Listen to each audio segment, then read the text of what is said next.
وہ سارے پڑھ گئے, عالم بن گئے, 8 سال ہو گئے, تو 2-3 نے تانا دیا, اور تو نہیں نہ پڑھا, چارہ ہی ڈالتا رہا ہے, چارہ ہی. اس کی اماں کو بھی کچھ یتیم بچہ تھا, ماں کو بھی لوگوں نے تانے دیے, تو کہتی تھی عالم بنانا ہے, وہ تمہارا چارہ ڈالتا ہے. لیکن کمال اس دن ہوا جب دستار فضیلت کا جلسہ آیا, اور جو سب سے پہلا نام لاؤڈ سپیکر پر نقیب محفل کا گونجا تو اس چارہ ڈالنے والے کا نام آیا. تو محدث اعظم رحمت اللہ علیہ نے فرمایا, بیلیا تو سینے سے لگ پہلے. اور پھر باقیوں کو پگڑیاں بازار سے آئی ملی, اسے اپنے سر سے اتار کے دیا, اور جبہ اپنے گلے سے اتار کے دیا. فرمایا باقیوں نے پھٹی پہ بیٹھ کے پڑھا ہے, تو نے میری بھینسوں کو چارہ ڈالا ہے, میرے بچوں کی نوکری کی ہے, میرے گھر کے سودے تو لایا ہے, تو کیسے خالی رہ سکتا ہے؟ فرمایا ہو سکتا ہے باقی کبھی علم بھول جائیں, لیکن تو جس میدان میں جائے گا تیرے ڈنکے ہی بجتے رہیں گے, جس میدان میں جائے گا. وہ شاگرد کہتے ہم پڑھا کرتے تھے, وہ صرف بیٹھا کرتا تھا, لیکن اس کا کمال یہ تھا کہ جہاں ہم اڑ جاتے تھے نا, وہ مسئلہ وہ بندہ بتا دیا کرتا تھا. یار ایسے خالی بات ہے, ساری زندگی کو کسی کی گاڑی چلائے اور خالی رہ جائے, یہ کوئی مذاق ہے؟ ساری زندگی کو کسی کا برتن دھوئے اور خالی رہ جائے, وہ کوئی رب کا بندہ, یہ کوئی مذاق ہے کہ ساری زندگی کو کسی کے دروازے پہ بیٹھا رہے اور خالی رہ جائے؟ انسان کے پاس کچھ ہے ہونی چاہیے, سب سے زیادہ نظر پڑتی اس پہ ہے جو قدموں پہ بیٹھا رہتا ہے. یہ کیسے ہو سکتا ہے کہ وہ خالی رہ جائے بندہ؟ بہت سارے لوگ کہتے ہیں میں گیا تھا, فلانا آدمی گیا فٹافٹ خلافت لے کے آ گیا. او بھائی تجھے خلافت لے کے کئی دفعہ فارغ بھی کیا ہے کہ خلافت لے اور جا.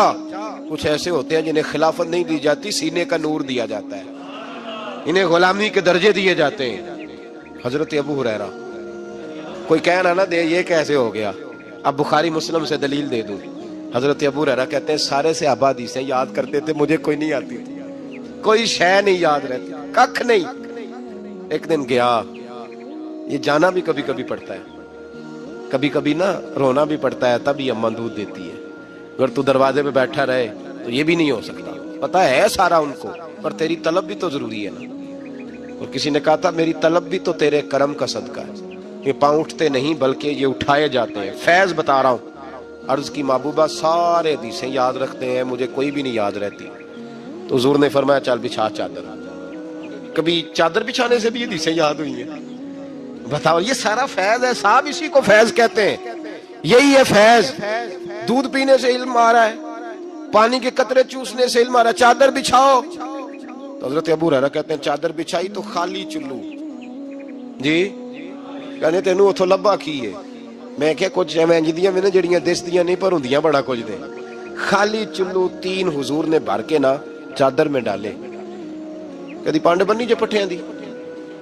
اچھا جنہیں نہیں بنی وہ دسے کہ میں کدی نہیں بنی, وہ بولے بس تسی ایڈے شہرو ہیں, بالکل نیڑے ہی نہیں گئے جی میں کدی. باندھیا کبھی؟ اس کو چاروں کونوں سے پکڑ کے باندھا جاتا ہے. چاروں کونے پکڑ لیے اور کونوں سے پکڑ کے, جو شاید تھوڑی ہوتی ہے نا وہ دی پانڈ نہیں بنی دی, اونج لپیٹ لی دی ہے.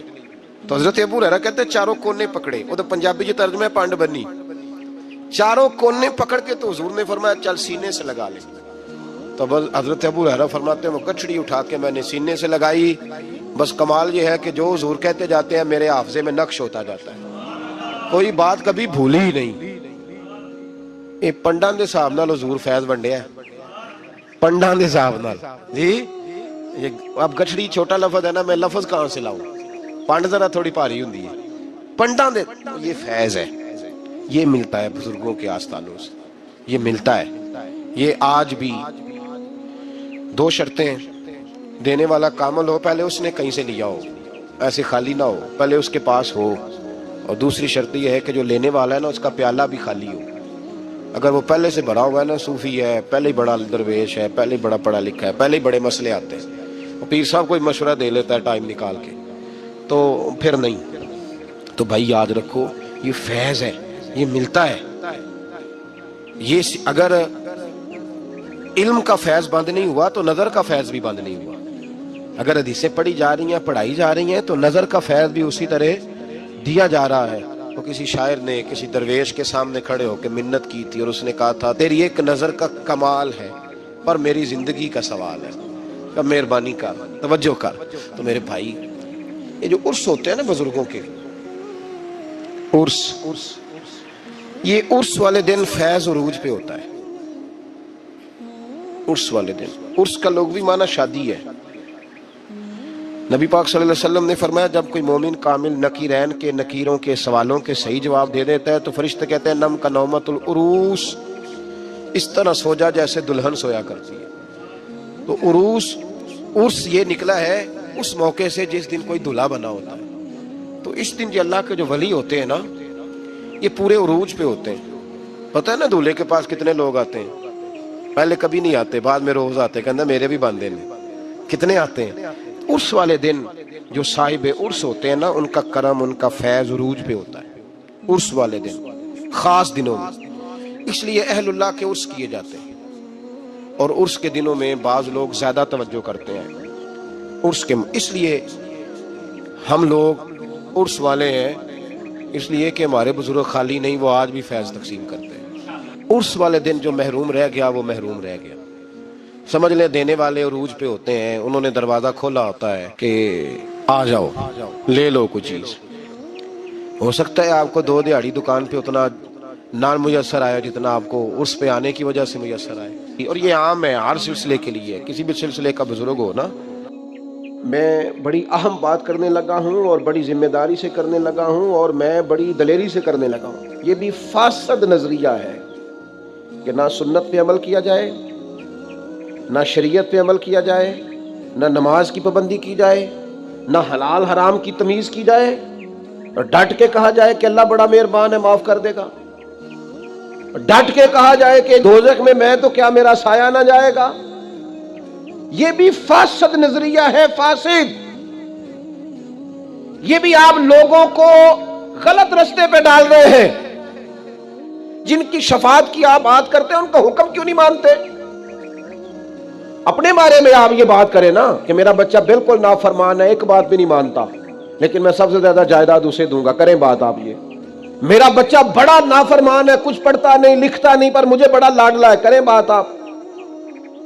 جو بات آپ اپنے لیے قبول نہیں کرتے وہ فٹافٹ اللہ رسول کے لیے نہیں جی نہیں، یہ اللہ بڑا مہربان ہے، مولوی صاحب چھوڑو، اللہ بڑا کریم ہے. اور بھئی رب کریم ہے پر رب کا قانون بھی تو ہے نا. نبی پاک بڑے مہربان بڑے مہربان بڑے مہربان. پر سیدہ عائشہ صدیقہ رضی اللہ تعالیٰ عنہ فرمانے لگیں اپنی ذات کے لیے نبی پاک نے کبھی کسی سے بدلہ نہیں لیا، لیکن اگر کوئی اللہ کی حد توڑتا تھا نا، رب کے دین کی حدود پامال کرتا تھا تو حضور جلال کرتے تھے. تو رحمت للعالمین نبی کو تو جلال آتا ہے جب اللہ کی نافرمانی ہو. اور یہاں لوگ کہہ رہے ہیں چھوڑیں جی اللہ معاف کرنے والا ہے. نعت کھاتا ہے وہ 2 منٹ لگاتا ہے، کہتا ہے تو جنتی. خطیب آیا تو 2 منٹ لگائے تو کہا جنتی. میں ایک جگہ پہ تقریر کرنے کے لیے چلا گیا تو میں نے وہاں چند باتیں کر دیں. تو میں کھانا کھانے بیٹھا تو بڑی دلیری سے ایک صاحب کہنے لگے جی مولانا پیر صاحب ناراض نہ ہونا، ہم کلندر لوگ ہیں، ہم کلندر بندے ہیں، ناراض نہ ہونا، ہم تو سمجھے تھے آپ خانقاہی آدمی ہیں، پیر آدمی ہیں، لیکن آپ نے تو خشک مولویوں جیسی تقریر کی ہے. بار بار وہی نماز کی بات، داڑھی کی بات، روزے کی بات، حلال حرام کی بات. کوئی نقطہ افرینی کرتے، کوئی آپ کوئی نقطہ سناتے. یہ آپ نے کیا سنا ہے؟ یہ تمہیں غلط فہمی ہو گئی ہے کہ تم کلندر ہو. تم کلندر نہیں، تم پاگل ہو. اگر کوئی اچھا ڈاکٹر ملے تو جا کے اپنے دماغ کا علاج کراؤ. اس لیے کہ کلندر اسے کہتے ہیں جو ذات محمد سے کھول کے عشق کیا کرتا ہے. اور عاشق تو مر جاتا ہے اس بات پر جو اس کا محبوب کہے. وہ تو مر جاتا ہے اس رستے پر جو ایک رستہ محبوب دکھا دے. تو کلندر ہے. میں تجھے بتاتا ہوں کلندر کا نام حسن بصری ہے، کلندر کا نام جنید بغدادی ہے، کلندر کا نام داؤد طائی ہے، کلندر کا نام سری سختی ہے، کلندر کا نام معروف کرخی ہے، کلندر کا نام مجدد الفسانی ہے، کلندر کا نام مہر علی ہے، کلندر کا نام جماعت علی ہے، کلندر کا نام محمد رضا بریلوی ہے. یہ کلندر ہے رسول اللہ صلی اللہ علیہ وسلم کے دین. ہم نے کیا مذاق بنایا ہوا ہے؟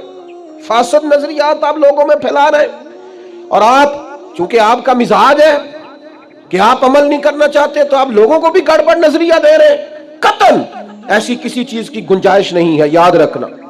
نبی پاک علیہ السلام تو ناراض ہو جاتے اگر اللہ کی حد توڑی جاتی. اور یہاں ڈٹائی کے ساتھ دلیری کے ساتھ آپ حدود اللہ پامال کریں. یہ فاسد نظریات ہیں، یاد رکھنا. فاسد جو زمانے میں پھیلائے جاتے ہیں.